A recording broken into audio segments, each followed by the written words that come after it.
mi aiutate a dare il benvenuto ad Orgali. Guardate che bellezza, scusate se vi sposto subito.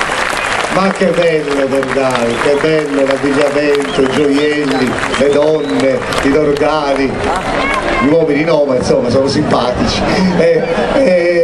No, la bellezza è anche nel ballo, e tra l'altro io ringrazio molto il gruppo Folk Tiscali di Dorgali, che ho visto in questi giorni impegnati nel Festival Internazionale del Folklore, ma li ringrazio molto perché hanno riscoperto una tradizione che era molto in voga dagli anni 50 agli anni 70, quello di abbinare e affiancare allo strumento principalmente il tenore, ma poi quando si usavano strumenti musicali come dire moderni, figli dell'era industriale, come l'organetto diatonico, allora ad Dorgali si usava molto il mandolino. La Sardegna ha una grande tradizione, io ricordo Anedda negli anni 50 e 60 era uno dei più grandi musicisti, come dire, mandolinisti del mondo, cagliaritano Giuseppe Anedda, e quindi questa, come dire, tradizione dell'uso del mandolino evidentemente molto diffusa. E stasera i nostri amici di Dorgali, Tonino Spanu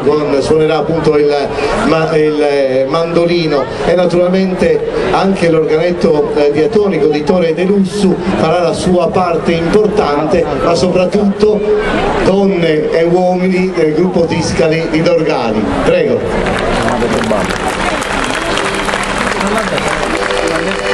Ballettina o balla 3/4?